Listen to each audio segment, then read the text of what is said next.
Perkenalkan, nama saya Nur Afni Mahmud SPDGR, calon guru penggerak Angkatan 11 Kabupaten Rotendao.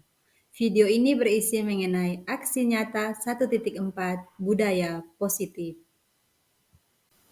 Selamat menyaksikan diseminasi budaya positif di Sekolah SMP Negeri 4 Rote Barat Laut. Kita untuk Bapak Saudara, Bapak yang Maha Pengasih, kami bersyukur buat pagi yang indah itu. Selamat pagi teman-teman. Pagi Bapak. Wassalamualaikum warahmatullahi wabarakatuh. Assalamualaikum. Salam. Salam. Salam sejahtera, salam sehat untuk kita semua. Pada tempat pertama kita bersyukur karena Tuhan yang masih baik. Seperti kita memiliki kekuatan kesehatan sehingga kita bisa berkumpul di sini guna mengikuti kegiatan oleh teman-teman untuk bergerak dengan tema destinasi menurut budaya positif. Nah, teman-teman berkenan yang budaya positif, saya kira ini juga bagian dari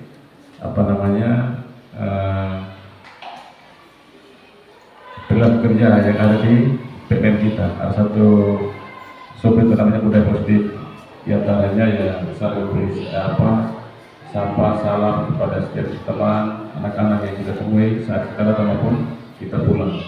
Nah, ini kemudian juga menjadi bagian dari teman-teman guru penggerak. Tetapi tidak hanya teman-teman guru penggerak, dan kemudian dibiasakan kepada kita sebagai teman-teman untuk kemudian kita biasakan juga kepada anak-anak. Jadi anak-anak juga bisa membiasakan itu dalam kehidupan mereka setiap hari. Harus menjadi sebuah kebiasaan.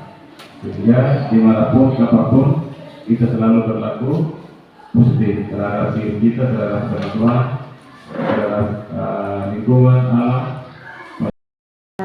Bapak Kepala Sekolah UPTD SMP Negeri 4 Rote Barat Laut yang sudah bersedia hadir dan membuka kegiatan pada acara diseminasi pada hari ini. Baiklah, saya langsung saja materi saya hari ini, yaitu diseminasi modul 1.4 budaya positif. Ya, baik, sebelum saya mulai kegiatan, mungkin kita mulai dengan tepuk konsentrasi ya. Yang kemarin sudah tahu ya, jadi saya mohon bisa berdiri. Kita tepuk konsentrasi supaya apa materi yang sudah diberikan bisa kita konsentrasi. Semua mestinya atau ada yang mau bantu pimpin di depan? Saya punya dulu ya. Ini yang biasa dipakai di dalam kelas ya. Jadi juga tepuk konsentrasi. Aku lihat, aku dengar, perhatikan, fokus kembali dulu. Bisa? Oke, fokus kembali dulu dengan sikap yang tegas berarti untuk mendengar. Bisa? Ulang. 1, 2, 3. Tepuk konsentrasi. Aku lihat, aku dengar, perhatikan, fokus.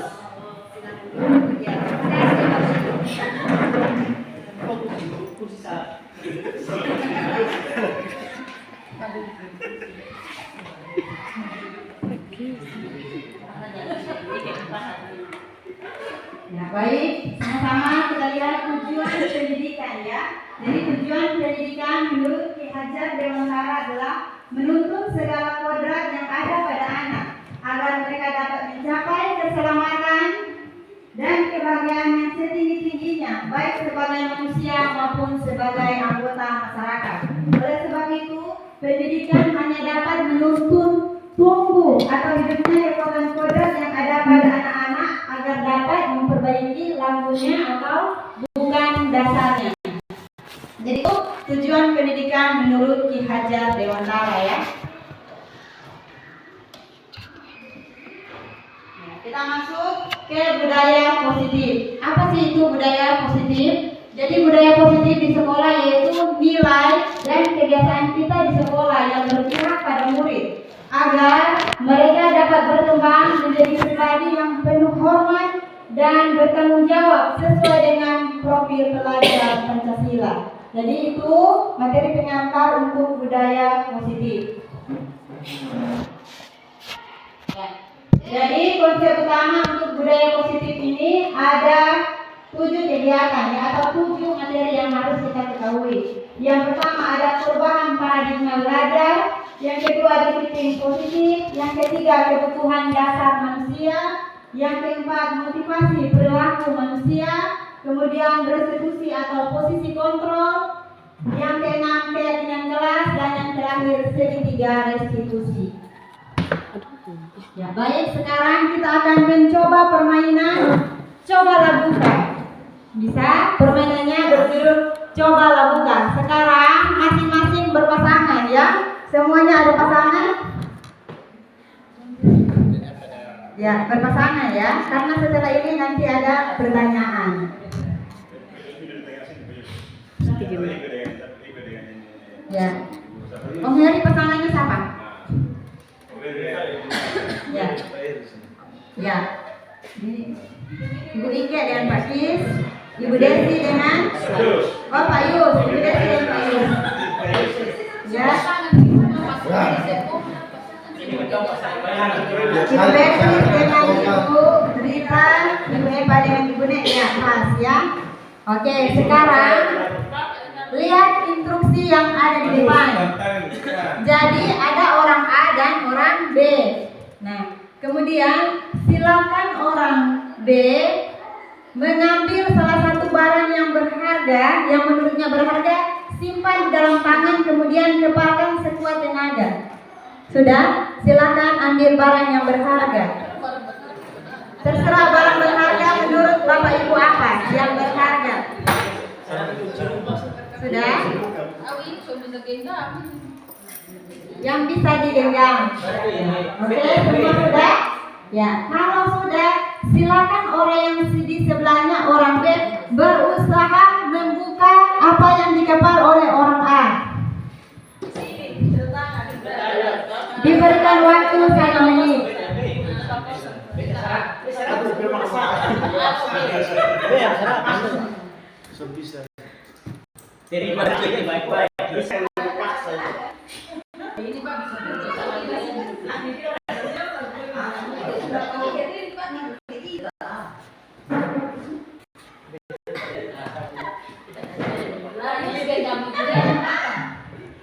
Sudah? Ya, kalau sudah, silakan siapa yang mau memberi komentar. Kira-kira yang permainan tadi ini apa maksudnya? Seperti yang tadi, coba lihat di depan, bahwa tangan A bagaimana, kemudian berikan yang B bagaimana. Kira-kira tadi ada pemaksaan atau tidak, yang B berhasil membuka atau tidak. Jadi kalau terbuka bagaimana? Kira-kira seperti apa? Menurut bayangan Bapak Ibu, kalau kita mengambil teman, sedangkan menurut Bapak Ibu bahwa itu yang menggenggam tadi, yang digenggam adalah yang berharga, kemudian berhasil diambil oleh orang atau diambil dari cara terpaksa, bagaimana menurut Bapak Ibu? Coba silakan yang mau memberikan komentar terkait kegiatan yang tadi.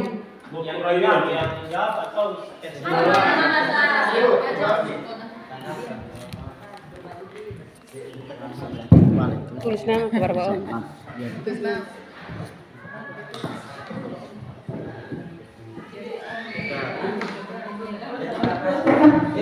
Ya baik, terima kasih atas kesempatan.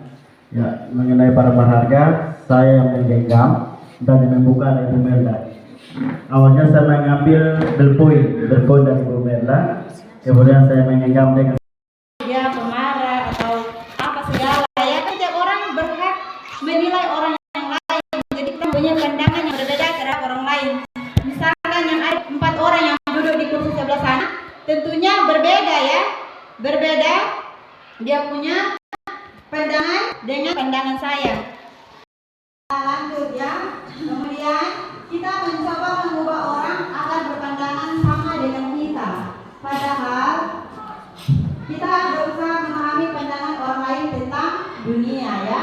Contohnya kita berusaha memahami bahwa setiap orang itu seperti yang saya bilang tadi mempunyai pandangan yang berbeda. Kemudian perilaku buruk dilihat sebagai suatu kesalahan.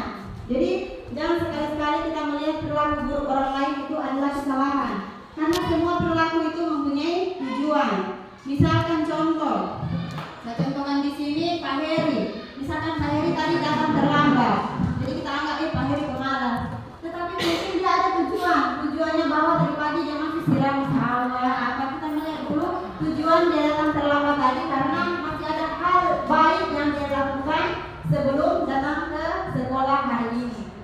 Kemudian saya bisa mengontrol orang lain. Yang seharusnya adalah Anda tidak bisa mengontrol orang lain, ya. Jadi kita tidak bisa mengontrol orang lain. Seperti yang saya bilang tadi, bahwa siswa juga itu sebenarnya kita tidak bisa kontrol. Hanya mereka yang memilih untuk dikontrol oleh kita. Tetapi pada dasarnya dalam hati nalurinya itu dia tidak mau dikontrol. Dia mau menjadi manusia yang bebas. Seperti kita di sini juga, orang per orang, sama-sama guru, ada yang mau tidak dikontrol. Misalkan Ibu Melda mau pulang jam sekian, itu kan haknya Ibu Melda. Misalkan masih ada kepentingan lain yang dilakukan di luar sini, kita tidak bisa mengontrol orang lain. Mereka punya kontrol atas dirinya sendiri. Kemudian pemaksaan ada pada saat rujukan gagal. Yang seharusnya kolaborasi dan konsensus itu adalah pilihan-pilihan baru. Jadi seperti tadi, ketika kita menginginkan sesuatu pada orang lain, maka kita akan paksa. Padahal bukan, yang sebenarnya kita berkolaborasi. Contoh, Bapak Ibu mau datang ke sini, itu adalah kolaborasi untuk kita sama-sama memahami budaya positif. Bukan dipaksa-paksa, ya. Bukan ayo masuk karena Bapaknya sudah suruh datang maka dipaksa, bukan. Tapi memang betul-betul dari dalam diri Bapak Ibu ingin mengubah diri, ingin mendapat pengetahuan baru mengenai budaya positif. Kemudian modal berpikir menang kalah. Jadi sebenarnya tidak bisa, yang harus kita pikirkan adalah menang-menang. Ketika kita melakukan kompetensi, itu yang kita pikirkan adalah menang. Meskipun kalah, tetapi kita menang dalam segi pengalaman. Mungkin kita dapat pengalamannya, kita dapat ilmunya. Meskipun di dalam itu hasilnya kita kalah, tetapi kita menang dalam segi pengalamannya dan ilmu yang kita dapatkan. Baik. Untuk konsep disiplin dan motivasi dalam rangka menciptakan lingkungan positif, salah satu strategi yang perlu kita tinjau kembali adalah penerapan disiplin di sekolah. Apakah telah efektif? Kemudian, apakah masih perlu ditinjau kembali? Apa sesungguhnya arti dari disiplin itu sendiri? Apa kaitannya dengan nilai kebajikan? Kemudian apa kaitannya dengan perubahan paradigma terkait dengan stimulus ke teori kontrol dan teori 3 perilaku manusia? Ya, mari kita tanyakan ke diri kita sendiri, bagaimana kita berperilaku, bagaimana kita melakukan segala sesuatu. Apakah kita melakukan sesuatu karena dorongan dari orang lain? Contoh, seperti kegiatan ini, apa kita yang mau datang ikut kegiatan ini karena dipaksa atau didorong oleh orang lain? Misalnya karena didorong oleh bapaknya. Sebenarnya itu adalah motivasi dari diri kita sendiri. Atau siswa-siswa, mereka mau datang pagi karena didorong oleh guru, besok datang, jangan terlambat lagi ya, nanti bapak hukum. Sebenarnya bukan seperti itu, ya, tetapi betul-betul dari diri mereka sendiri. Jadi terkadang kita melakukan sesuatu itu karena kita menghindari rasa sakit atau ketidaknyamanan. Terkadang kita juga melakukan sesuatu untuk mendapatkan apa yang kita mau. Pernahkah Anda melakukan sesuatu untuk mendapatkan senyuman dari orang lain? Pernah atau tidak? Ya, misalkan kita datang pagi supaya ketemu Bapak Kep, di depan Bapak Kep senyum, pagi Bu Asni. Ya, tetapi kalau misalkan kita terlambat, kan mungkin Bapak Kep tidak senyum lagi, terlambat lagi bagi kita. Ya, seperti itu, ya. Apakah kita melakukan karena hanya sebuah senyuman atau kritik dalam otak orang lain? Sebenarnya tidak, ya. Misalkan kita melakukan sesuatu yang positif itu betul-betul dari diri, karena kita mau berubah, kita mau merubah diri kita sendiri. Selama ini saya sudah banyak hal negatif yang kurang baik, kurang disiplin, saya merubah diri mulai besok. Betul-betul karena diri sendiri, bukan karena kritikan dan tanggapan dari orang lain. Ataukah untuk mendapatkan hadiah? Ya, bisa saja karena untuk mendapatkan hadiah atau mendapatkan uang, atau apalagi kira-kira alasan orang melakukan sesuatu. Ada yang mau berpendapat? Kira-kira alasan apa orang melakukan sesuatu? Misalkan hari ini piket, pagi saya bilang saja mau datang terlambat supaya Ibu Ali jangan marah-marah lagi, atau apa? Ada yang mau kasih pendapat? Silakan, ya. Satu orang saja. Ya, Alexi. Alasan melakukan suatu hal positif kira-kira apa? Untuk apa sih? Ya, baik, terima kasih. Apa lagi kira-kira alasan orang melakukan sesuatu ini hal positifnya? Misalkan disiplin mengajar masuk kelas, berarti dia melakukan sesuatu itu merupakan tanggung jawabnya. Hal positifnya adalah dia bertanggung jawab dengan apa yang dia kerjakan. Jadi misalkan dia mengajarnya jam pukul 7.30 dia masuk pukul 7. Itu bukan ingin mencari senyuman dari kepala sekolah, tapi itu merupakan tanggung jawab. Kita harus berpikir, kita harus kerjakan. Kalau kita melakukan di luar tanggung jawab, baru itu kita membutuhkan senyuman. Misalkan dia tidak punya keterampilan sih, tapi dia melakukan. Itu kadang ada tujuan juga, dan tujuannya karena dia mau dengan tulus, ada juga niat yang dibalik dia melakukan itu. Mungkin hal positifnya di sini masuk kelas itu merupakan tanggung jawab. Terima kasih. Terima kasih kepada Pak Lexi ya. Jadi saya dari Pak Lexi sudah memiliki motivasi yang berasal dari diri sendiri. Ibu, ya ini sudah hampir 1 jam kita duduk, jadi kita ini ice breaking sebentar ya. Kita berdiri dulu ya. Kita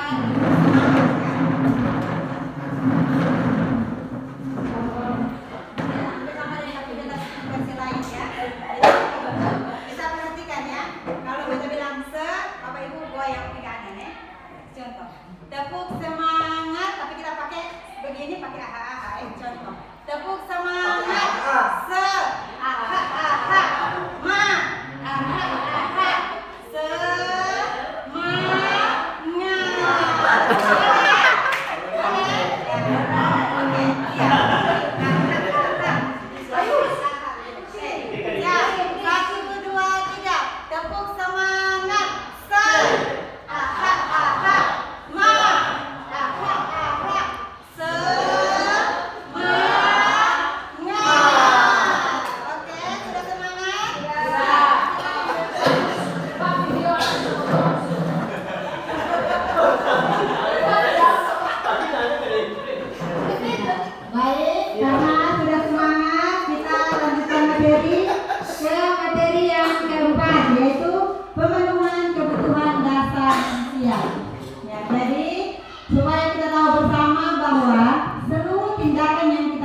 itu adalah untuk memenuhi kebutuhan dasar. Jadi setiap manusia mempunyai 5 kebutuhan dasar. Apapun yang kita buat, misalnya itu dalam bentuk positif ataupun negatif, sebenarnya itu kita berupaya untuk memenuhi 5 kebutuhan dasar setiap manusia. Apa saja 5 kebutuhan dasar manusia itu? Yang pertama ada cinta dan kasih sayang. Murid itu yang selalu minta perhatian di dalam kelas itu karena mungkin di rumahnya itu dia tidak ada orang tua, bisa saja dia tinggal dengan neneknya atau dia tinggal dengan kakeknya, orang tuanya pergi merantau. Jadi jangan kita anggap bahwa dia anak nakal. Coba kita telusuri latar belakangnya, mungkin saja selama ini dia tidak ada cinta dan kasih sayang dari keluarganya, sehingga siapa yang bisa memenuhi itu? Kita sebagai guru, kita berusaha untuk memenuhi itu, sehingga ketika satu kebutuhannya itu terpenuhi, yakin dan percaya anak itu pasti bisa berubah. Ya Bapak Ibu. Kemudian kesenangan. Yang kedua, bisa memenuhi kebutuhan terkait dengan kesenangan. Contoh, ada anak-anak yang di rumah, misalkan dia terkekang, yang seharusnya dia pergi bermain, karena mungkin dia tinggal sama orang atau orang tuanya keras, dia seharusnya bermain bersama anak-anak lain, dia malah pergi ke sawah atau timba air atau jaga anak, sehingga kesenangannya itu terlewati dan dia bisa memenuhi itu ketika di sekolah. Nah, di sekolah pemikirannya dia seperti ini, oh ini kan bebas, tidak ada mama, tidak ada tante, tidak ada tiko, jadi saya bisa bermain sesuka hati. Di sekolah lah dia bisa mengekspresikan rasa senangnya itu. Jadi ada anak seperti itu, kita lihat, ini anak pelajaran dia di luar terus, padahal dia hanya butuh kesenangannya saja, karena dia pikir ini sebentar pulang ke rumah, nanti diambil kayu lah, nanti apa, jadi dia hanya bisa memenuhi itu ketika di sekolah. Jadi sebagai bapak ibu guru, kita lihat lagi latar belakang anak ini, dia tinggal dengan siapa, nanti pulang sekolah buat apa, supaya kita bisa memenuhi apa yang dimau oleh anak tersebut. Berikutnya, kebutuhan untuk bertahan hidup. Jadi kita ketahui bersama, anak murid kita dari berbagai latar belakang yang berbeda. Contoh seperti anak wali saya, mereka juga ada yang hanya hidup dengan kakek nenek, hidup dengan orang. Jadi biasanya mereka melakukan kenakalan itu ingin bertahan hidup. Misalkan ketika jam istirahat, beristirahat, ada anak-anak yang lain pergi di kantin, pergi makan, sedangkan dia ini hanya di dalam kelas diam-diam. Ketika ada teman yang datang, biasanya kebanyakan mereka sering mengganggu. Bagi dong, 1000 dong. Itu sebenarnya dia bukan nakal, tetapi memang dia ingin memenuhi kebutuhan dasarnya, yaitu bertahan hidup. Mungkin saja dia sementara lapar, jadi dia misalkan temannya tidak kasih, dia paksa ambil dengan secara paksa. Biasanya saya pernah kedapatan anak wali saya itu mencuri di dalam kelas ya. Kemudian saya tanya baik-baik, pendekatan personal bahwa dia lapar. Jadi dari semalam dia belum makan, sehingga dia lapar. Jadi dengan keadaan terpaksa dia mencuri uang 2000 untuk beli gorengnya.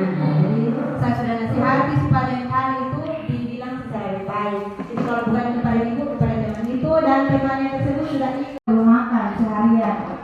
Kemudian kebebasan, seperti itu juga kebebasannya. Ada mungkin anak-anak ketika kita belajar di dalam kelas, dia sudah pikir bermain di luar, atau dia pikir misalkan dia hanya menggambar-gambar, mencoret, dia tidak mengerjakan pekerjaan seperti apa yang kita, misalkan ibu ada tulis di depan, ada anak yang lain mereka hanya menyanyi atau mereka hanya menggambar. Sebenarnya itu mereka butuh kebebasan, mereka butuh belajar sesuai dengan minatnya mereka. Mungkin saya belajar IPA, anak-anak saya contoh misalkan seperti Melvin atau apa, mereka kan suka menari, jadi mereka lebih aktif daripada yang lain. Sebenarnya itu untuk memenuhi kebutuhan dasar mereka, ingin bebas berekspresi sesuai minat pelajaran yang mereka suka. Kemudian penguasaan. Jadi ada anak-anak di dalam kelas juga yang mereka bersifat penguasaan seperti ini. Contoh, kalau di rumah mereka misalkan kekurangan apresiasi dari orang tua. Jadi misalkan dia mendapat juara atau dia melakukan hal-hal kecil yang baik, itu kurang diapresiasi, sehingga anak tersebut melakukan tindakan yang kurang baik. Dia melakukan tindakan berkuasa kepada teman-temannya, ingin dipuji, ingin dihargai. Berarti itu dia memenuhi kebutuhan penguasaan. Baik, Bapak Ibu, tadi saya sudah menjelaskan ada 5 kebutuhan dasar manusia beserta contoh-contoh yang terjadi pada anak-anak. Ini ada kasus yang mari bersama kita bacakan sama-sama. Saya baca itu di mana Pak Joni adalah guru kelas 3 di SD Impres Bukalangan. Rani menjadi gugup dan tidak sengaja menjatuhkan tasnya dari kursi, serta menjadi gagap pada saat berupaya untuk menjawab. Seluruh kelas pun tertawa melihat perilaku Rani yang berbicara tergagap. Pak Seno pada saat itu membiarkan teman-teman Rani menertawakannya. Rani tergagap dan malu luar biasa, dan malahan meminta Rani maju ke depan dan berdiri di depan kelas sambil menunjuk hidungnya karena tidak bisa menjawab pertanyaan. Kelas makin gaduh, anak-anak pun tertawa melihat Rani di depan kelas memegang hidungnya. Ya, pertanyaannya, apakah Anda setuju dengan tindakan Pak Seno terhadap Rani? Kemudian yang kedua, menurut Anda tindakan Pak Seno terhadap Rani adalah sebuah hukuman, konsekuensi atau sanksi? Ya, silakan Bapak Ibu, saya berikan waktu 1 menit untuk mulai berpikir.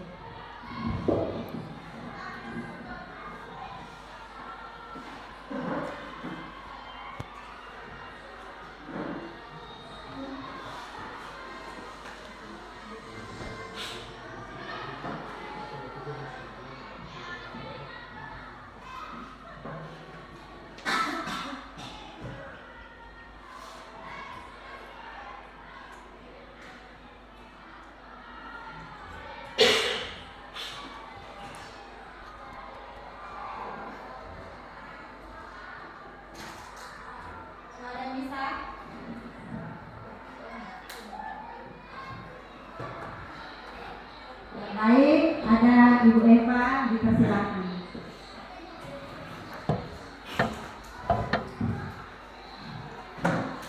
Baik, terima kasih atas kesempatannya. Saya akan mencoba menjawab pertanyaan yang ada pada kasus. Kalau saya amati dari kasus yang ada, pertanyaan pertama, apakah Anda setuju dengan tindakan Pak Seto terhadap Rani? Tentunya saya tidak setuju, karena yang dilakukan Pak Seto itu adalah mempermalukan Rani di depan teman-temannya. Kemudian untuk pertanyaan kedua, menurut Anda tindakan Pak Seto terhadap Rani adalah sebuah hukuman atau konsekuensi atau sanksi.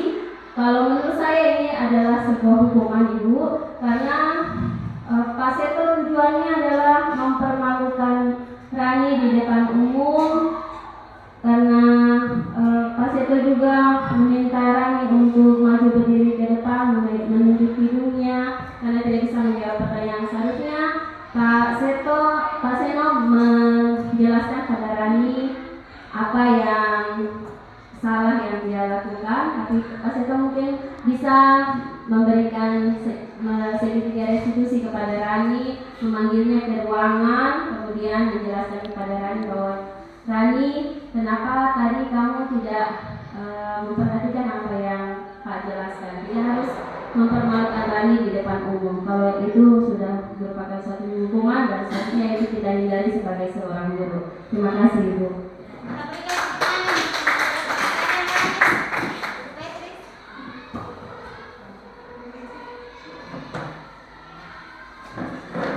Baik, saya menanggapi dari Ibu Eva.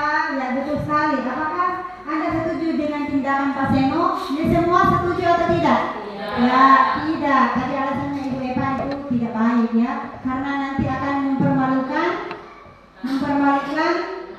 Rani ya, karena Rani nanti akan malu di depan teman-temannya. Jadi kepercayaan dirinya nanti hilang ya. Yang sebenarnya misalkan dia suka pelajaran matematika, karena dia pernah dipermalukan di pelajaran matematika, ini bisa bersifat traumatis.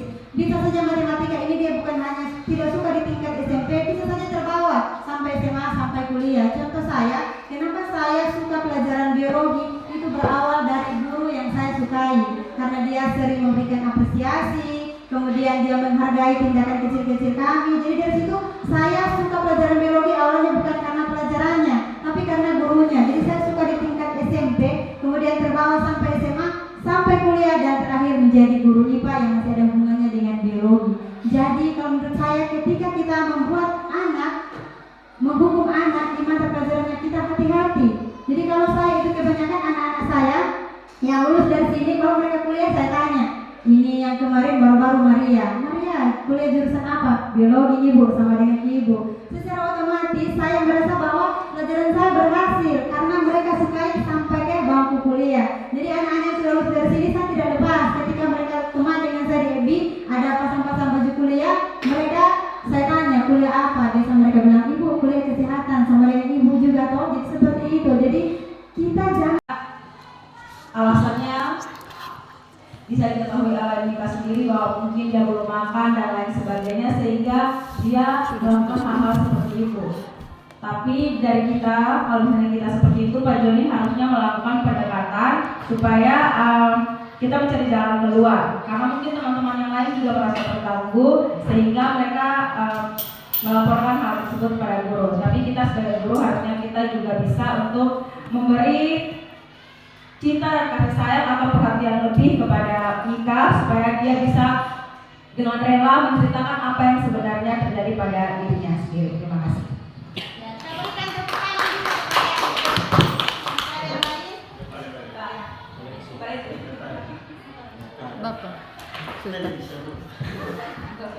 Baik, teman-teman, jadi ini menarik soal kebutuhan dasar manusia. Jadi sebagai guru, teman-teman, ini butuh kerja keras, butuh kerja ekstra. Bagaimana supaya kita menjawab kebutuhan yang diambil oleh tiga, sebagaimana persoalan yang dijawab Pak Joni tadi, juga yang disampaikan oleh Pak James tadi. Maka kerja keras kita adalah paling tidak kita punya profil siswa itu penting, sehingga ketika ada kasus maka kita tidak saran mengambil langkah tindakan. Karena kalau tanpa profil siswa kita tahu profesi Pak James, nama James, dia di rumahnya begini, maka minumnya begini, tindakan sikap orang tuanya begini, kita bisa ambil keputusan. Tapi kalau kosong maka kita butuh waktu yang agak lama, karena kita harus pendekatan berbagai metode. Mungkin ini masalah-masalah yang nanti wali kelas hadapi, karena wali kelas adalah orang tua di sekolah. Jadi supaya jangan ada intimidasi atau jangan ada diskriminasi sosial, maka wali kelas harus berperan penting bagaimana solusinya. seperti nanti yang Pakis punya program yang apa Pakis? Nah, itu juga itu yang kita harus lakukan. Nanti kakinya seperti ini kita ketemu. Wah, itu saja dari saya. Saya juga tidak terlalu lama, cuma saya berandal jadi saya lebih banyak bertanya. Saya jangan bawa pulang bisa tenang.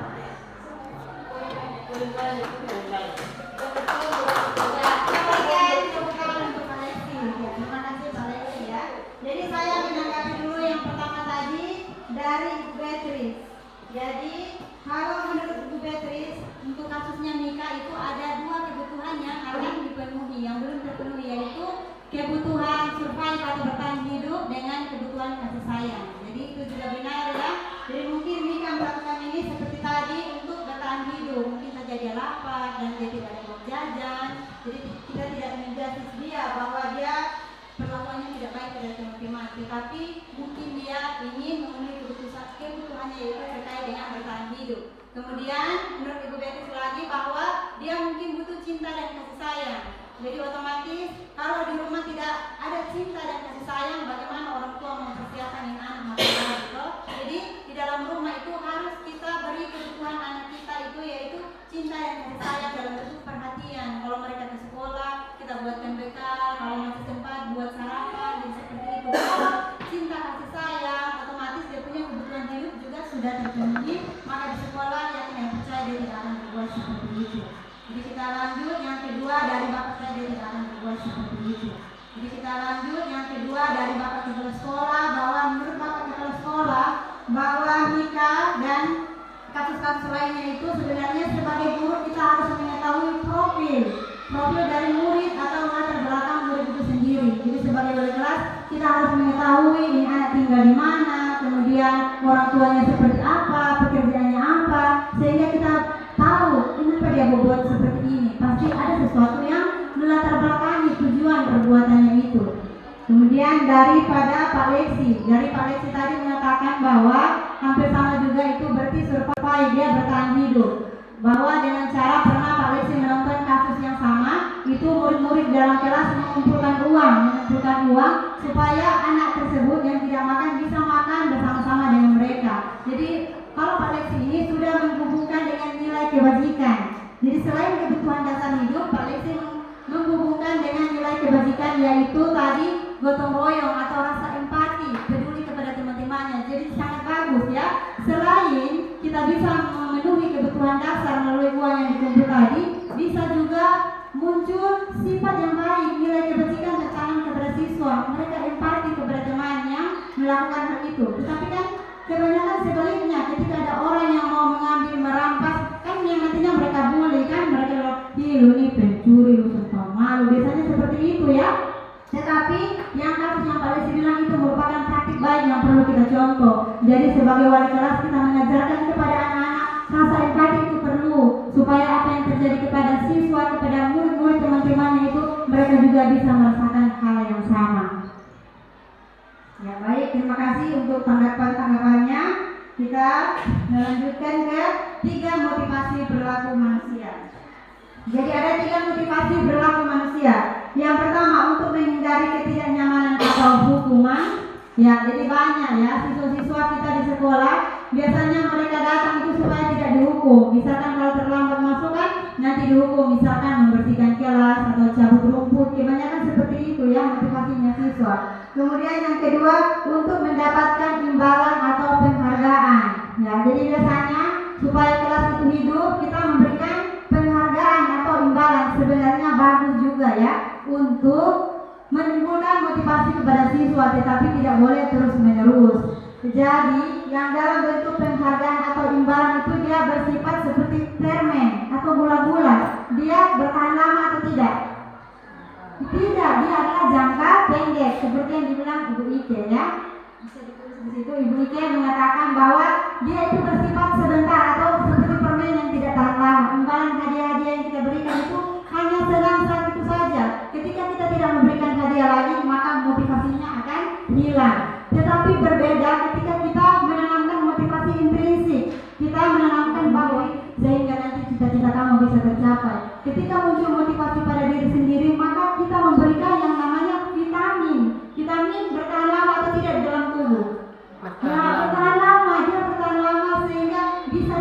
untuk masa yang akan datang atau masa depannya yang lebih baik. Jadi namanya kalau makan permen bisa, mengasih penghargaan hadiah bisa, tetapi sekali-kali. Karena kalau terus menerus makan permen berbahaya atau tidak? Berbahaya ya, dia akan beresiko. Jadi seperti itu juga.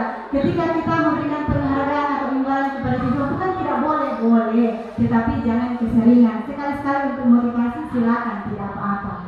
Berikutnya, motivasi yang ketiga itu untuk menjadi orang yang mereka inginkan dan menghargai diri sendiri dengan nilai-nilai yang mereka percaya. Seperti yang saya bilang tadi ya, mereka melakukan kebaikan itu bukan karena dari orang lain, bukan karena hadiah, bukan karena hukuman dari bapak ibu guru, tetapi timbul motivasi dari diri sendiri. Ketika kita mulai memberikan mereka motivasi, memberikan mereka dorongan, timbul secara sendiri. Seperti yang Pak Lesti bilang tadi di kasusnya, itu anak-anak dengan sendirinya mengumpulkan makanan, kemudian memberi makanan kepada teman yang tidak makan tadi itu sudah dalam bentuk motivasi internal dari diri sendiri yang tidak perlu diberi orang lain. Mereka sudah mengerti, oh ada nilai-nilai kebajikan yang terkandung di dalamnya. Misalkan dia tidak terlambat lagi, berarti sudah ada nilai kebijakan untuk menghargai diri sendiri, menjadi anak yang disiplin dengan mulai dari diri sendiri. Entah guru mau puji atau tidak, entah sebagai guru pikir bilang, wah bagus, kamu hari ini tidak terlambat, itu dia tidak peduli. Yang penting dia bisa menghargai diri sendiri, mulai merubah dirinya, mulai dari diri sendiri, bukan karena orang lain ya. Itu merupakan 3 motivasi perilaku manusia. Ya, di sini ada kasus lagi ya. Jadi Bapak Ibu, kalau diperhatikan supaya kita bisa pecahkan secara bersama. Jadi kasusnya saya bacakan seperti ini. Rani kurang menguasai pelajaran matematika, sehingga pada saat pelajaran berlangsung, Rani lebih banyak diam dan memilih menggambar di buku pelajaran. Pada saat guru matematika Pak Seno menanyakan pertanyaan, Rani menjadi gugup dan tidak sengaja menjatuhkan tasnya dari kursi, serta menjadi gagap pada saat berupaya untuk menjawab. Seluruh kelas pun tertawa melihat perilaku Rani yang berbicara tergagap. Pak Seno pada saat itu membiarkan teman-teman Rani menertawakannya.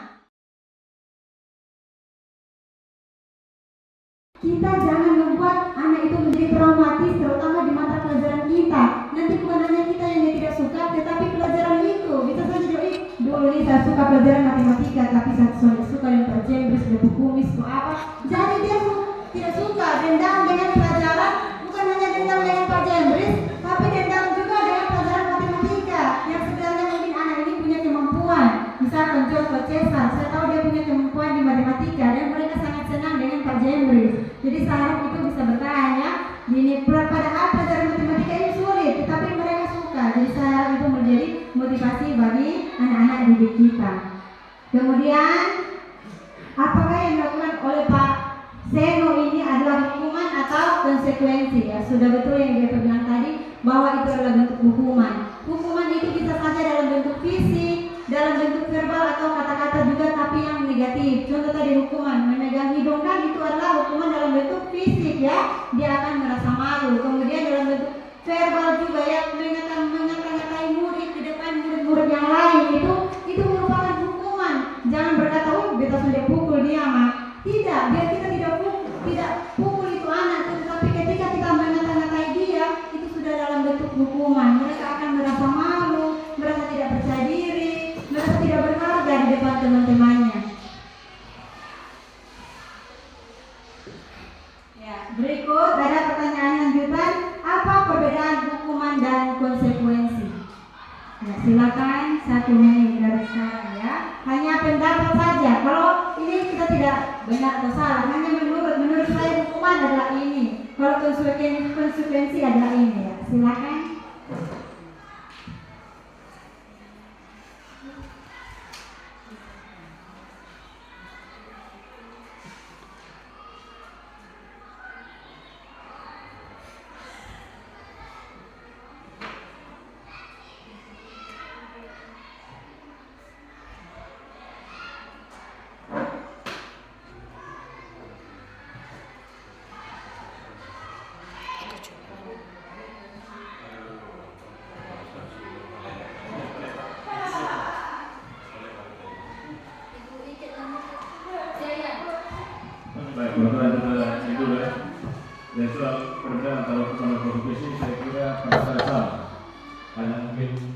datanya itu yang berbeda. Jadi hukuman itu datanya dari luar, sementara konsekuensi itu datanya dari dalam. Jadi kalau hukumannya ya dipikir oleh orang, sementara konsekuensi itu dari. Sadar bahwa kalau dipersalah maka dia harus menerima sebuah ajaran atau konsekuensi. Ya, jadi ada dari luar dan dari dalam. Kalau hukuman dari luar, maka konsekuensi dari dalam diri.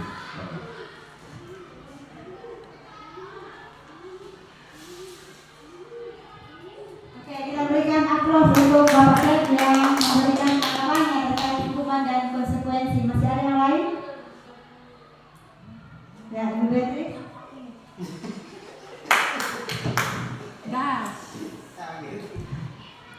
Baik, terima kasih. Menurut saya hukuman itu sesuatu yang negatif, ya, didapatkan dari karena kita melakukan sesuatu. Kalau konsekuensi itu bisa positif, bisa negatif, tergantung dari apa yang kita lakukan. Terima kasih.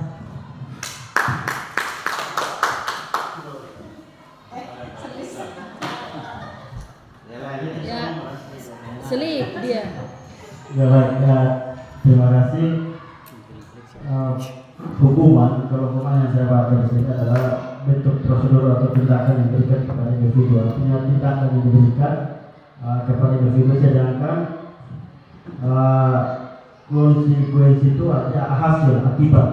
Jadi hukuman itu berupa tindakan berdasarkan prosedur diberikan hukuman, sedangkan konsekuensi itu adalah akibat dari hukuman tersebut.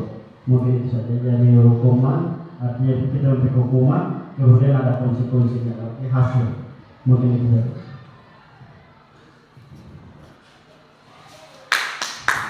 Kita berikan tepuk tangan untuk Pak Reksi yang telah memberikan tanggapannya. Ya, kita bahas dulu. Saya memberi tanggapan yang pertama dari Bapak Kepala Sekolah, ya. Bapak Kepala Sekolah mengatakan tadi bahwa hukuman itu dari luar, sedangkan konsekuensi itu berasal dari dalam, menyadari dirinya sendiri, ya. Betul sekali ya Bapak. Kita jangan membuat anak itu menjadi traumatis, terutama di mata pelajaran kita. Nanti bukan hanya kita yang dia tidak suka, tetapi pelajaran itu bisa saja dulu ini saya suka pelajaran matematika, tapi saya suka yang terjembris, buku mis, apa. Jadi dia tidak suka dendam dengan pelajaran, bukan hanya dendam dengan Pak Jembris, tapi dendam juga dengan pelajaran matematika yang sebenarnya mungkin anak ini punya kemampuan. Misalkan contoh Cesar, saya tahu dia punya kemampuan di matematika dan mereka sangat senang dengan Pak Jembris. Jadi saya harap itu bisa bertahan, ya. Ini padahal pelajaran matematika ini sulit, tetapi mereka suka. Jadi saya harap itu menjadi motivasi bagi anak-anak didik kita. Kemudian, apakah yang dilakukan oleh Pak Seno ini adalah hukuman atau konsekuensi, ya? Sudah betul yang dia bilang tadi bahwa itu adalah bentuk hukuman. Hukuman itu bisa saja dalam bentuk fisik, dalam bentuk verbal atau kata-kata juga, tapi yang negatif. Contoh tadi hukuman memegang hidung, kan itu adalah hukuman dalam bentuk fisik, ya. Dia akan merasa malu. Kemudian dalam bentuk verbal juga, ya, mengata-ngatai murid di depan murid-murid yang lain, itu merupakan hukuman. Jangan berkata, oh beta sudah pukul dia, mah. Tidak, biar kita tidak pukul itu anak, tetapi ketika kita mengata-ngatai dia, itu sudah dalam bentuk hukuman. Mereka akan merasa malu, merasa tidak percaya diri, merasa tidak berharga di depan teman-temannya. Ya, berikut ada pertanyaan lanjutan, apa perbedaan hukuman dan konsekuensi? Ya, silakan 1 menit dari sekarang, ya. Hanya pendapat saja. Kalau ini kita tidak benar atau salah, hanya menurut saya hukuman adalah ini. Kalau konsekuensi adalah ini, ya. Silakan.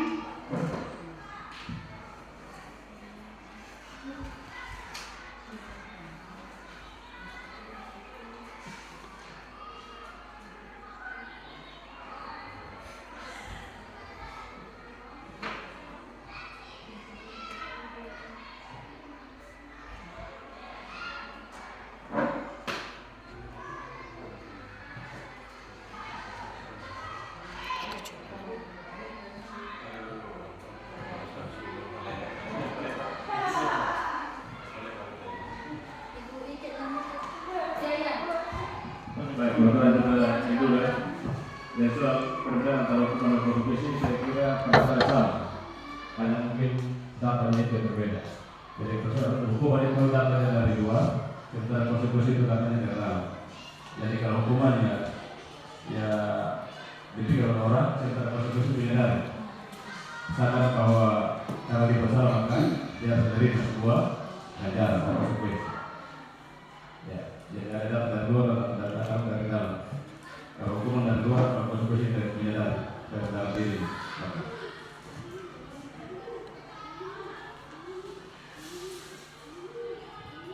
Oke, kita berikan aplaus untuk Bapak Ed yang memberikan tanggapannya terkait hukuman dan konsekuensi. Masih ada yang lain? Ya, Ibu Beatrice.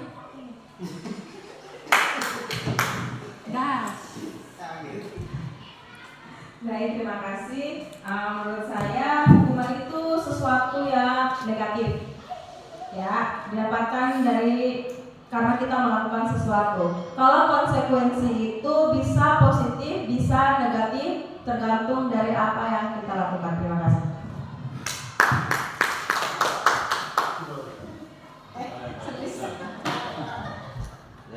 Ya, selip dia. Ya baik, ya, terima kasih.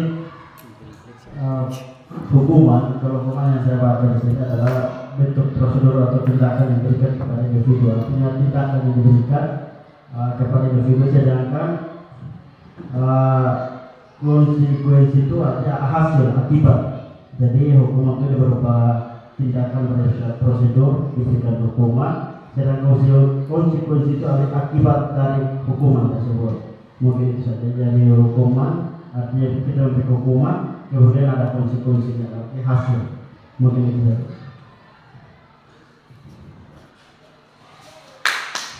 Baik, kita berikan tepuk tangan untuk Pak Lexi yang telah memberikan tanggapannya. Ya, kita bahas dulu. Saya memberi tanggapan yang pertama dari Bapak Kepala Sekolah, ya. Bapak Kepala Sekolah mengatakan tadi bahwa hukuman itu dari luar, sedangkan konsekuensi itu berasal dari dalam, menyadari dirinya sendiri, ya. Betul sekali yang Bapak Ken bilang, ya, bahwa hukuman itu dari luar. Dia hukuman itu bersifat tiba-tiba. Contoh, misalkan ada anak yang datang terlambat atau tiba-tiba dia berbuat salah di kelas, guru langsung tampar. Jadi itu dari luar, dari guru. Itu bukan dari diri sendiri atau belum disepakati. Tiba-tiba langsung ditampar atau dia terlambat disuruh keliling lapangan atau dia secara tiba-tiba satu arah. Hukuman itu dia tanpa direncanakan, guru langsung, apalagi guru yang dia darah tinggi atau tidak bisa mengontrol amarah. Anak berbuat sedikit, hanya sumbing bibir sedikit langsung ditampar. Jadi seperti itu. Sedangkan kemudian konsekuensi menurut Bapak Ken itu menyadari diri sendiri, ya. Betul juga, ya. Jadi konsekuensi itu dia sudah merupakan kesepakatan. Guru tahu dan murid sudah tahu juga. Contoh misalkan, kalau kamu datang terlambat, konsekuensinya kamu meneruskan atau menulis pembelajarannya ibu di jam istirahat. Jam istirahat kamu tidak bisa keluar. Itu namanya konsekuensi akibat perbuatan yang dia lakukan. Jadi dia sudah tahu, misalkan ini siapa? Jandri terlambat. Jandri, kamu sudah terlambat 15 menit, ketinggalan pelajarannya ibu. Jadi jam istirahat 15 menit itu kamu pakai mengejar ketertinggalan mata pelajarannya ibu yang tadi. Itu sudah disepakati dua arah. Murid sudah tahu konsekuensinya apa, guru juga sudah memberitahu dan semua sudah sepakat. Tetapi kalau hukuman berbeda, misalkan Jandri datang, nah udah terlambat, tampar dia. Itu namanya hukuman yang bersifat fisik. Atau kata-kata juga bisa. Misalkan, lu terlambat, rumah dekat, lu buat apa? Masih memasak kok, gendong adek kok. Itu namanya hukuman dalam bentuk kata-kata atau verbal. Kemudian tadi dari Ibu Beatrice, ya, seperti tadi, ya, hukuman itu bersifat negatif, sangat negatif bagi siswa, ya. Seperti tadi ketika kita hukum dia di depan kelas, bukan hanya saat itu, tetapi hukuman ini berjangka panjang. Sedangkan guru yang pernah pukul saya di SD sampai sekarang saya masih ingat. Entah kenapa hukuman itu sangat membekas kepada siswa, ya. Apapun yang mereka buat, apapun yang guru buat saat itu, bahkan ekspresi mimik guru yang pukul saat itu masih diingat. Jadi seperti itu, hati-hati ketika kita memberikan hukuman kepada siswa. Itu bukan hanya berdampak negatif, tetapi traumatis yang berjangka panjang. Kemudian tadi Ibu Beatrice mengatakan konsekuensi itu bisa saja positif, bisa saja negatif, ya. Seperti tadi yang saya bilang, kalau terlambat dia di tugas. Positifnya adalah dia tidak terlambat mengikuti mata pelajaran, tetap sama dengan yang lain. Tapi negatifnya ada, dia tidak pergi di kantin dan bermain seperti teman-teman yang lain. Jadi seperti itu, hukuman negatif-negatif, kalau konsekuensi ada positif dan ada negatif. Betul yang dikatakannya Ibu Beatrice. Berikut Pak Lexi mengatakan bahwa hukuman itu dalam bentuk tindakan. Yang betul tadi ya, tindakan berupa fisik, mempermalukan, atau tindakan berupa verbal dari kata-kata. Kemudian konsekuensi merupakan akibat dari hukuman ya. Seperti tadi ya, itu kan konsekuensinya dia kalau terlambat ya sudah, dia tidak istirahat, dia mengerjakan tugas sedangkan teman-teman yang lain istirahat. Ya, jadi seperti ini ya, yang saya sudah bilang tadi bahwa hukuman adalah satu bentuk tindakan yang diberikan kepada individu atau kelompok atas kesalahan yang dilakukan dalam bentuk negatif ya. Jadi hukuman itu bersifat negatif. Kemudian hukuman tidak terencana atau tiba-tiba, dia bersifat satu arah. Hukuman berupa fisik, psikis, berupa sakit hati yang berkepanjangan. Yang saya bilang tadi ya, itu anak murid nanti dia sakit hati yang berkepanjangan. Kemudian konsekuensi adalah akibat dari tindakan atau perbuatan yang terjadi dan merujuk pada pilihan dan tanggung jawab atas perbuatannya.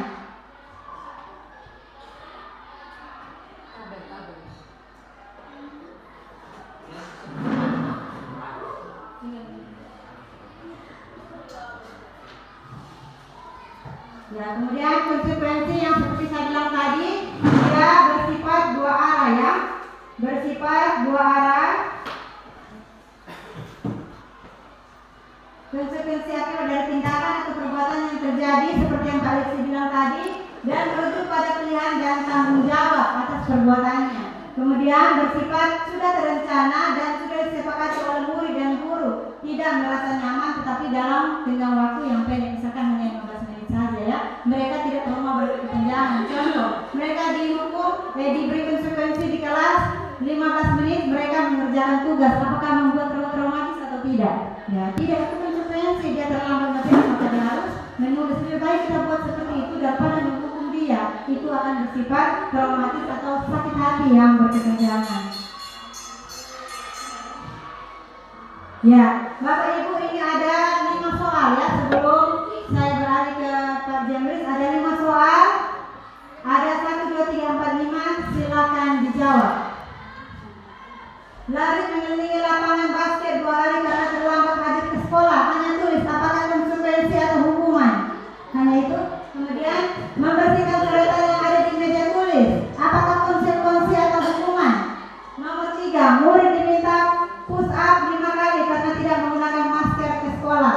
Hukuman atau konsekuensi? Nomor 4, menggantikan kertas tugas temannya yang ia coret. Hukuman atau konsekuensi? Tidak usah pakai alasan, hanya pakai alasan juga lebih bagus. Berjemur dan hormat bendera karena bercerita dengan teman. Hukuman atau konsekuensi?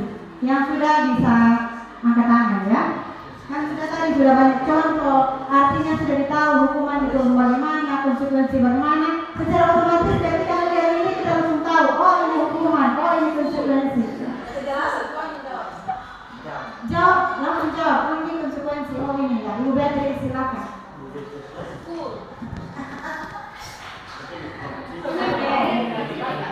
Cek.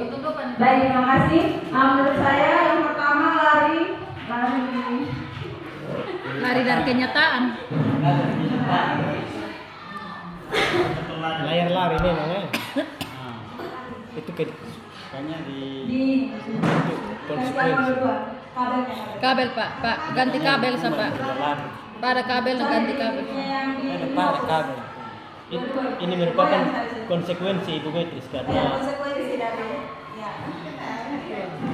bukan Nomor 1, lari mengelilingi lapangan basket 2 kali. Hukuman. Hukuman. Yang kedua, membersihkan coretan yang ada di meja tulis. Konsekuensi. Konsekuensi.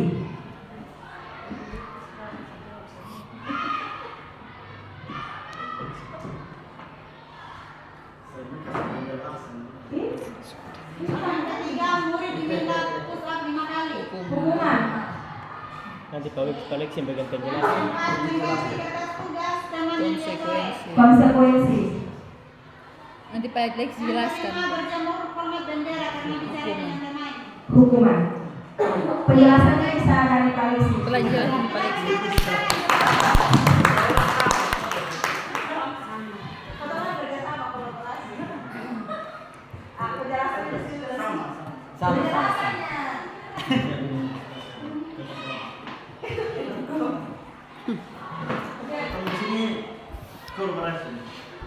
Dari ini Pak sudah banyak berkolaborasi. karena terlambat hadir di sekolah itu adalah hukuman. Yang kedua, membersihkan coretan yang ada di meja tulis itu adalah konsekuensi. Yang ketiga, murid diminta push up 5 kali karena tidak menggunakan masker ke sekolah. Itu adalah hukuman. Yang keempat, menggantikan kertas tulis temannya yang dia coret adalah konsekuensi. Berjemur dan hormat bendera karena bercerita dengan teman itu adalah sebuah hukuman. Terima kasih.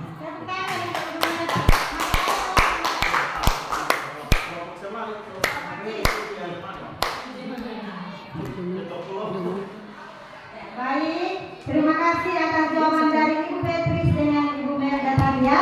Jawabannya sangat benar. Berarti Bapak Ibu guru di sini sudah mengetahui apa itu hukuman dan apa itu konsekuensi dengan kasus-kasus yang ada di sekolah. Jadi saya harap Bapak Ibu jangan menghukum ya. Lebih baik konsekuensi atau lebih baik lagi ada restitusi. Nanti baru kita sambung di materi berikutnya yaitu restitusi ya. Jadi yang tadi lari mengelilingi lapangan basket, dia hukuman dalam bentuk fisik ya. Jadi anak sudah datang, capek-capek datang sekolah, kita masih suruh lagi lari ke lapangan basket. Kemudian membersihkan coretan yang ada di meja tulisnya itu tadi konsekuensi. Jadi misalkan kita lihat ada anak-anak yang coret-coret atau apa, suruh dia bersihkan pakai apa, bensin apa itu namanya konsekuensi dari dia punya perbuatan. Kemudian murid diminta push up. Jadi sebagai guru janganlah dia kasihan anak-anak dibuat seperti itu adalah hukuman.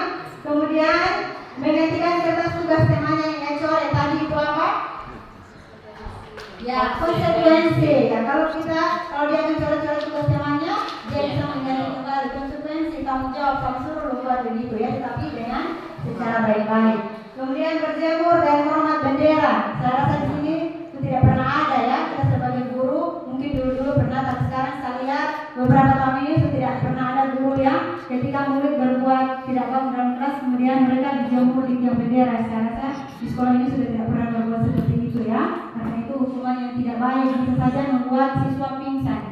Ya, sekian dulu ya. Nanti kita lanjut lagi berikutnya. Ini kita sebentar akan melihat video tentang penerapan segitiga restitusi di kelas saya ya. Setelah itu masing-masing kita memberi tanggapan dan berakhir sesi saya pada diseminasi budaya positif pada siang hari ini ya. Mari sama-sama kita melihat videonya, tetapi sebelum itu kita goyang ahak-ahak dulu ya supaya semangat sedikit. Dan dari depan videonya tadi kan dari belakang. Silakan Bapak Ibu kita berdiri sebentar.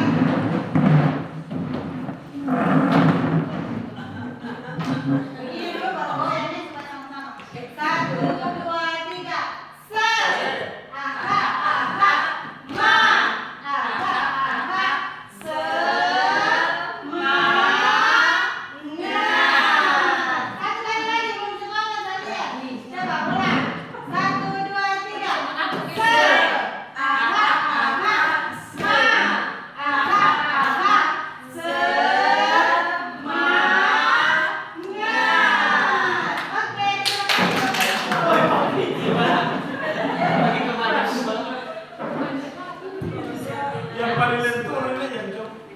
Budaya positif.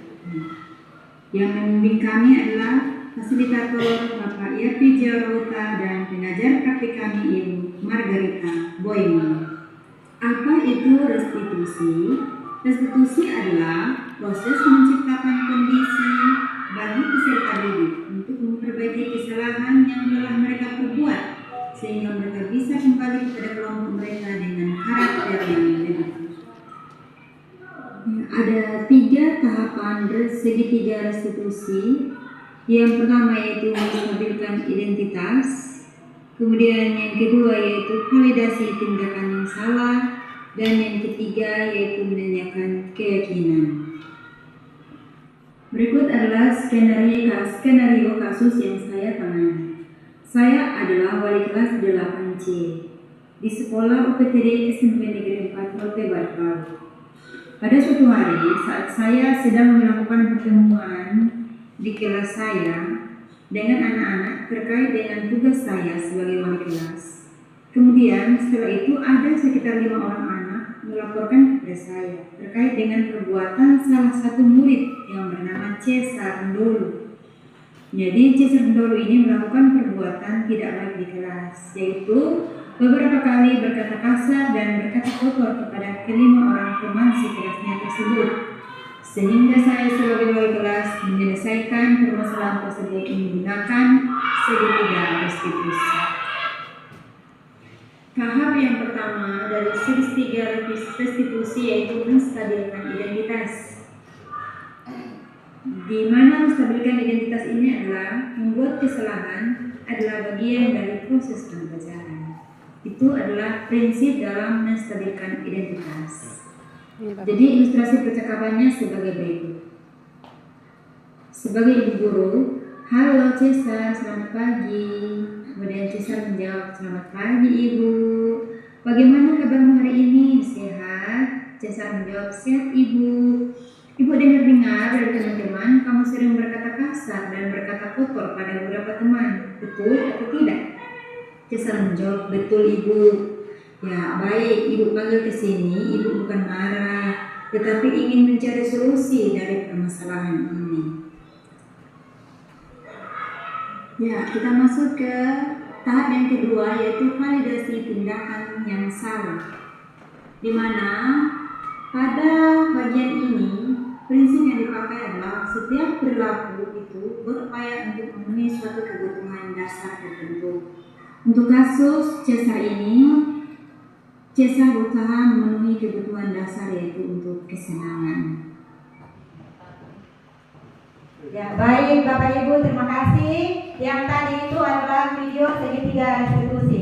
Jadi pertanyaan terakhir dari saya, setelah melihat video tadi ada 3 tahapan restitusi atau kita melakukan restitusi kepada murid tadi. Siapa yang masih ingat berdasarkan video yang tadi? Ada 3 langkah-langkah untuk kita merestitusi sehingga siswa yang bernama Cesar itu bisa sadar dan menyadari kesalahannya, kemudian mencari solusi dari masalahnya. Ada 3 tahapan yang tadi. Ada yang masih ingat setelah menonton video yang tadi? Ya, Ibu Eva dipersilakan. Sekalian menanggapi video yang tadi ya.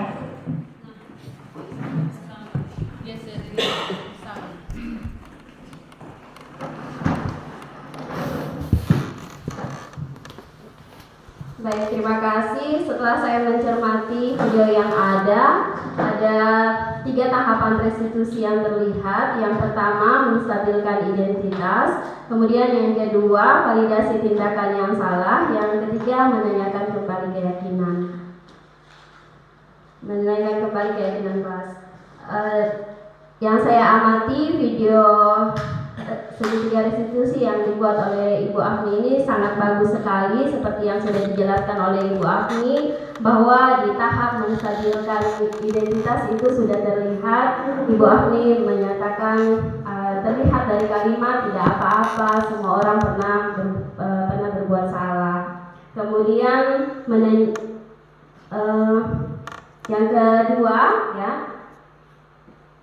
validasi tindakan yang salah. Ibu Afni mencari tahu tindakan Cesar yang salah ini dikarenakan karena apa. Sebagai guru, Ibu Afni sudah memberikan pertanyaan dan dari jawaban Cesar terlihat ada kebutuhan apa yang ingin dipenuhi oleh Cesar. Yang terakhir adalah menanyakan kembali keyakinan kelas. Cesar sudah menyadari bahwa dia sudah melanggar keyakinan kelas dan Ibu Afni menanyakan apa yang harus dilakukan oleh Cesar untuk memperbaiki kesalahannya. Terlihat Cesar menjawab bahwa dia akan meminta maaf kepada temannya. Seharusnya dia mengikuti keyakinan kelas, yaitu menghormati dan menghargai orang lain. Menurut saya video ini sudah bagus. Terima kasih.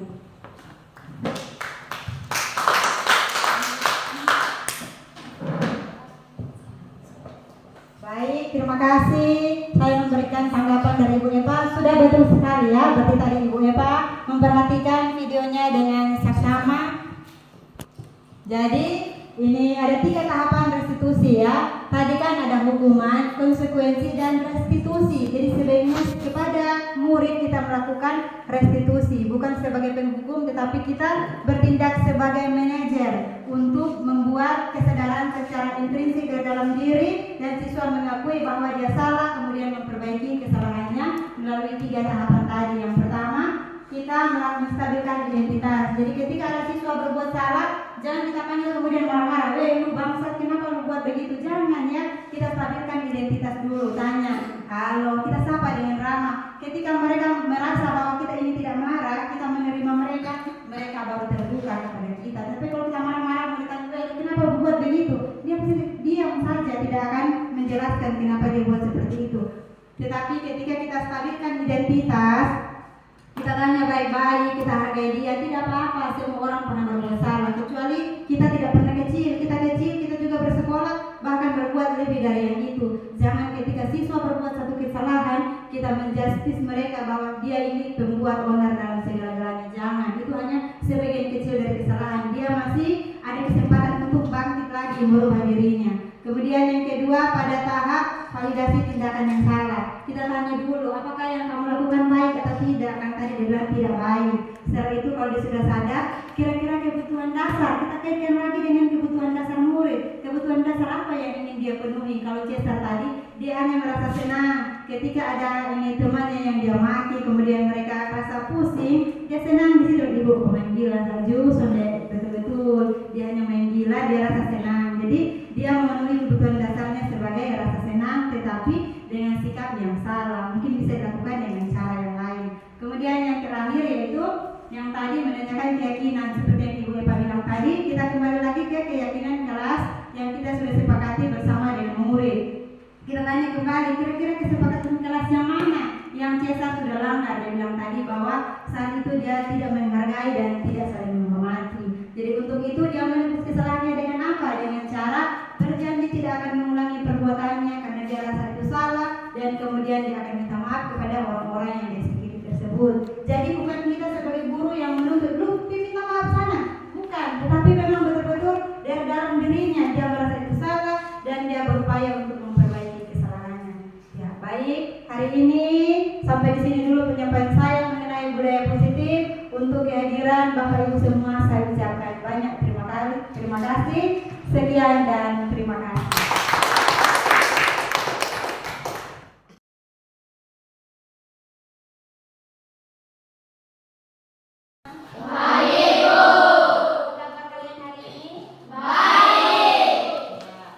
Kalau begitu, hari ini sebelum kita masuk ke pelajaran, kita akan membuat dua yang akan kita buat. Yang pertama apa? Yang kedua,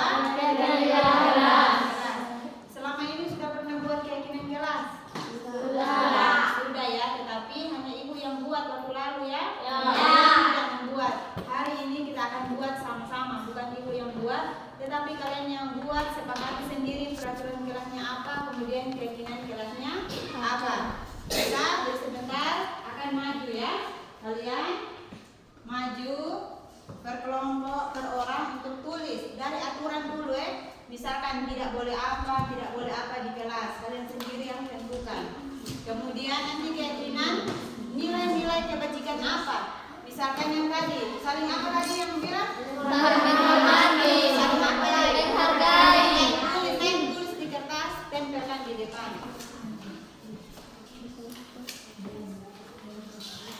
Ini aturan dulu sebentar baru keyakinan.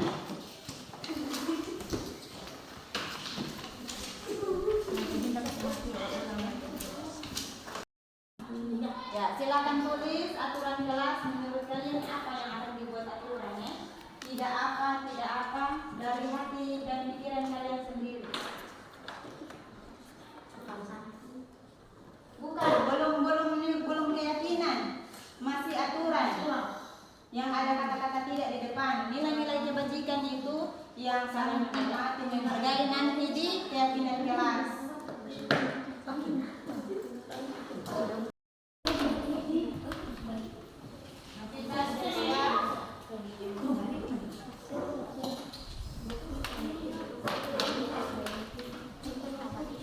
Siap Axel. Setelah ini kelompok yang terakhir ya.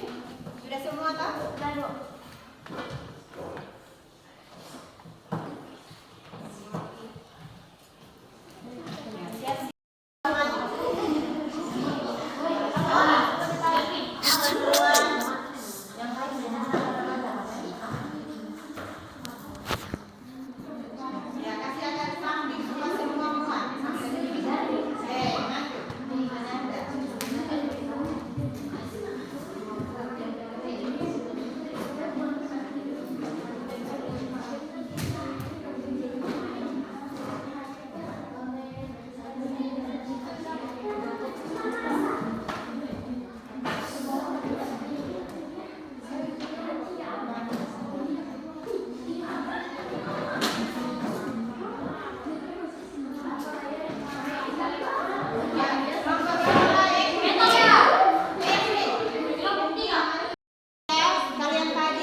Kelasnya di sebelah ya.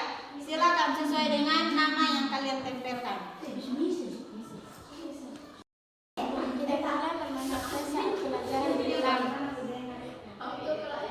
boleh membawa HP, tidak boleh mengganggu teman, tidak boleh membawa HP, tidak boleh. Saja lu punya, baca yang lu punya.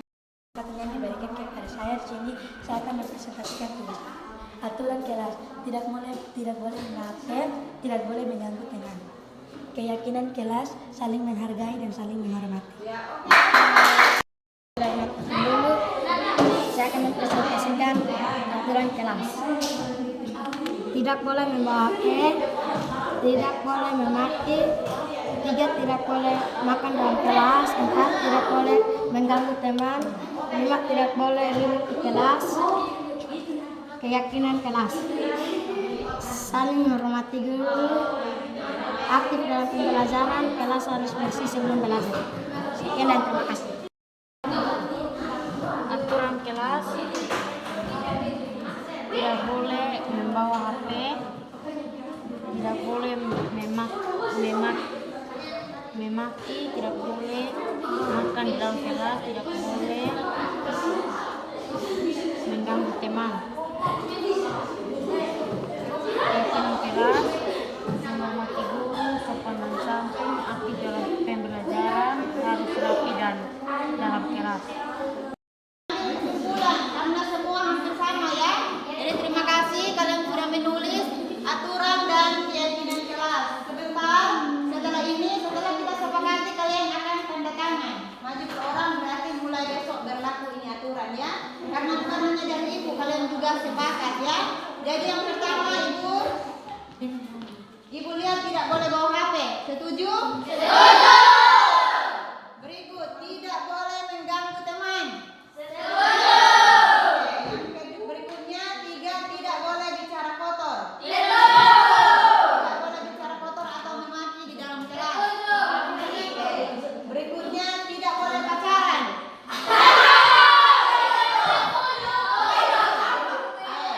Berikutnya, tidak boleh bermain di dalam kelas. Oke. Berikut, tidak boleh bolos. Berikut, tidak boleh alfa. Kecuali izin boleh ya, alfa tidak. Berikut, ya kita masuk di keyakinan kelas ya. Dari yang kalian sudah tempelkan tadi, yang pertama saling menghormati. Yang kedua saling menghargai. Berikut saling membantu atau tolong menolong dengan teman. Berikut sopan santun kepada guru dan teman. Berikut berpakaian rapi. Berikut senyum, salam dan sapa. Berikut mengerjakan piket. Berikut mengerjakan tugas atau latihan dari guru. Oke, tepuk tangan dulu. Sekarang kita akan tanda tangani bersama, termasuk ibu juga di bawah nanti tanda tangan, ibu setuju. Ya, mari silakan.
Berikut adalah respon atau tanggapan siswa terkait dengan keyakinan kelas yang telah kami susun bersama. Perkenalkan, nama saya Yusak Adu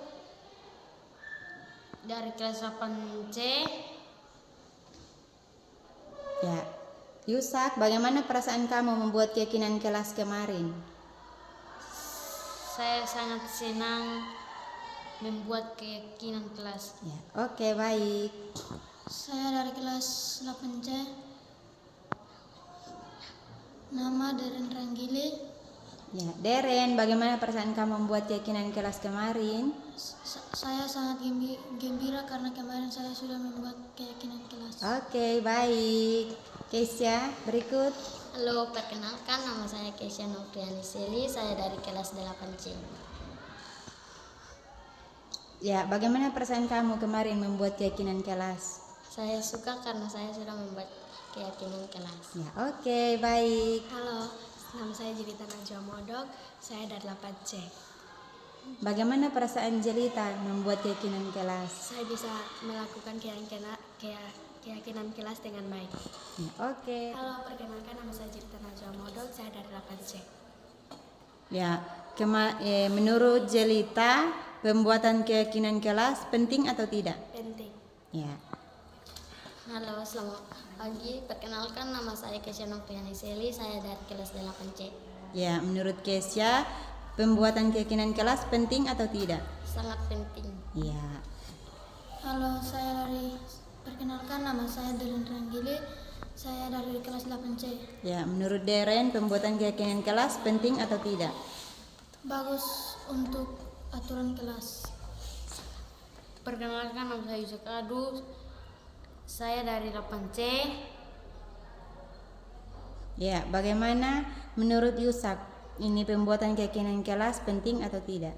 Pembuatan keyakinan kelas sangat penting, sangat dibutuhkan. Ya, baik. Halo, selamat pagi. Perkenalkan nama saya Keisha Novriani Seli, saya dari kelas 8C. Ya, baik Keisha. Mengapa menurut Keisha membuat keyakinan kelas itu penting? Agar bisa menumbuhkan rasa tanggung jawab. Oke, baik. Halo, selamat pagi. Nama saya Jelita Najwa Modok, saya dari 8C. Ya, menurut Jelita, kenapa membuat keyakinan kelas itu penting? Agar membuat kita lebih bisa disiplin. Oke. Perkenalkan, nama saya Yusak Adu, saya dari 8C.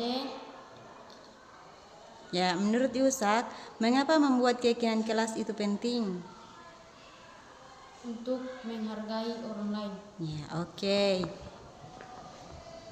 Halo, perkenalkan nama saya Deren Ranggili, saya dari kelas 8C.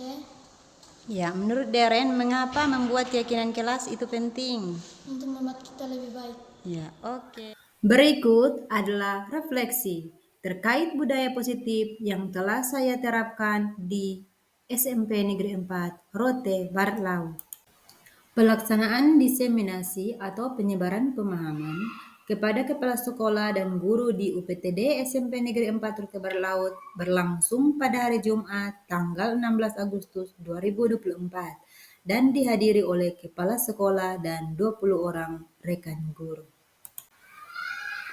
Pembentukan keyakinan kelas di kelas 8C bersama dengan murid dilaksanakan pada hari Senin, tanggal 19 Agustus tahun 2024 dan terlihat saat itu murid sangat antusias. Perasaan saya setelah melakukan aksi nyata ini, saya merasa bersemangat untuk melakukan perubahan ke arah yang lebih baik, terutama menjalankan konsep-konsep inti pada budaya positif di SMP Negeri 4, Rote, Barat Laut. Berikut rencana perbaikan untuk implementasi ke depan. Rencana perbaikan. Yang pertama, selalu melakukan evaluasi secara berkala. Yang kedua, terus meningkatkan kolaborasi dengan semua anggota komunitas di lingkungan sekolah. Yang ketiga, terus mencari ilmu dan pengalaman terkait budaya positif. Dan yang terakhir, selalu menganalisis hasil diseminasi di lingkungan sekolah, baik kepada murid maupun kepada guru. Terima kasih, salam dan bahagia.